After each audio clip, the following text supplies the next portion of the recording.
বিগত কদিন ধরে বাংলাদেশে যা চলছে তা সত্যিই অপ্রীতিকর। এই যে দেখছেন শেখ মুজিবুর রহমান, যাকে গোটা বিশ্ব বঙ্গবন্ধু নামে জানে, তার প্রতীকীকে কীভাবে ভাঙা হচ্ছে, এটা সত্যি অপ্রীতিকর। যার অস্তিত্বের জন্য বাংলাদেশ স্বাধীন হয়েছিল, আজ তারই অস্তিত্বের প্রতীকী ভাঙা হচ্ছে। হ্যাঁ, হয়তো কিছু কারণ আছে এর পেছনে। কোটা বিরোধী আন্দোলন এমন এক পর্যায়ে পৌঁছেছে, তা আজকে এখানে এই পর্যায়ে চলে গেছে, যে সমস্ত কিছু ভাঙা হচ্ছে। আসুন এই পরে এক বন্ধুর বক্তব্য শোনা যাক, যিনি মুক্তিযোদ্ধার ফ্যামিলির সঙ্গে বিলং করে। মুক্তিযোদ্ধা, উনি ২ নং সেক্টরে যুদ্ধ করেছিলেন। আমি মুক্তিযোদ্ধার সন্তান।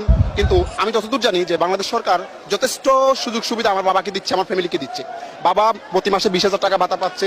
এটাও একজন সরকারি চাকরিজীবীর বেতনের চাইতে কোনো অংশে কম না। সেখানে আমার প্রয়োজন নেই তো যে আমি অন্য একজনের চাকরির সুযোগটা নষ্ট করার। আমি আমার বাবার বেতন থেকে আমি যেটুকু সুবিধা পাচ্ছি, আমি পড়াশোনা করতেছি। আমি পড়াশোনা করে আমি আমার মেধা দিয়ে বাকিটা যেতে চাই। আমার বাবা আমার জন্য করেছে, আমাকে করতে হবে আমার ছেলে সন্তানের জন্য। আমার ছেলে সন্তান আমার বাবার সুবিধা নিক বা আমি সুবিধা নেই, সেটা আমি চাচ্ছি না। এই দেশ সবার দেশ, সবারই অধিকার আছে। বিশেষ করে যারা মেধাবী, প্রতিনিয়ত আমরা দেখি, আমি হলে থাকি, ঢাকা ইউনিভার্সিটি স্টুডেন্ট, আমি দেখি যে আমার ভাইয়েরা কি পরিমাণে কষ্ট করতেছে, আমার সিনিয়র জুনিয়র বেসমেটরা প্রতিনিয়ত কি পরিমাণ কষ্ট করতেছে একটা চাকরির জন্য। সেইখানে আমি কেন পরিশ্রম বিনা আমি কেন সুযোগটা নিব? আমি এই জায়গায় আমিও চাই ওদের সাথে আমি লড়তে। যদি আমি মেধায় ওদের সাথে না লড়তে পারি, তাহলে আমি কিন্তু আমার মেধার পরিচয় দিতে পারবো না। যোগ্য না, তাহলে আমি যোগ্য না। দেখা যাচ্ছে বাংলাদেশের গণভবন থেকে চুরি করা হচ্ছে এবং লুট করা হচ্ছে সরকারি সম্পত্তি। এটা কি ছাত্ররা চেয়েছিল আমার জানা নেই। দেখুন কিভাবে চেয়ার টেবিল সমস্ত কিছু নিয়ে এখানে লুটপাট চলছে। আসুন এইগুলো সমস্ত কিছু সমাজ মাধ্যমে ঘোরাফেরা করছে, এই ছবিগুলো, এই ভিডিওগুলো আপনারা দেখতেই পাচ্ছেন। ছাত্রদের বক্তব্য কিন্তু খুব স্পষ্ট এবং স্বচ্ছ ছিল, যা সকলের সমর্থনযোগ্য ছিল। তারপরেও অনেক প্রাণহানি হয়, আর শেষমেশ চাপের বশে শেখ হাসিনাকে প্রধানমন্ত্রী পদ থেকে ইস্তফা দিতে হয়।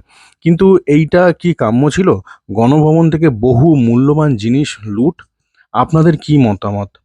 এ তো আপনাদের অর্থাৎ বাংলাদেশ লোকেদেরই সম্পত্তি, যেগুলি চুরি গেছে বা লুট করা হয়েছে। এই দেখুন এখানে সোফা, হাঁড়ি কলসিও পর্যন্ত, এই সুটকেস, বড় chiller, TV, washing machine, lamp, এগুলো সব চুরি করা হচ্ছে। লোহার বিমও পর্যন্ত নিয়ে যাওয়া হচ্ছে। এগুলো তো ছাত্ররা চায়নি। আর আমার মনে হয় না যে এর মধ্যে ছাত্ররা রয়েছে যারা এরকম করে লুটপাট করছে এবং এটাকে সমর্থন করছে। এখানে দেখতে পাবেন আপনারা, এই যে সামনে এই একজন এসে এই যে ওয়াটার পিউরিফায়ারটাও নিয়ে চলে আসছে। এগুলো তো সরকারি সম্পত্তি। কি হচ্ছে এগুলো জানার সত্যি অবকাশ রাখে। ভিতরের মধ্যে হাঁস ছিল, মুরগি ছিল, যারা অবিচারে বিচরণ করতো তাদেরকেও পর্যন্ত তুলে নিয়ে যাওয়া হয়। যারা গেছে তারা, আমার মনে হয় না যে তারা ছাত্র ছিল বা ছাত্র ছিল নাও থাকতেও পারে, এটা আমার জানা নেই। তবে সব শেষে আমি একটাই জিনিস ভগবানের কাছে কামনা করব, যে বাংলাদেশ খুব তাড়াতাড়ি নিজের ছন্দে ফিরে আসুক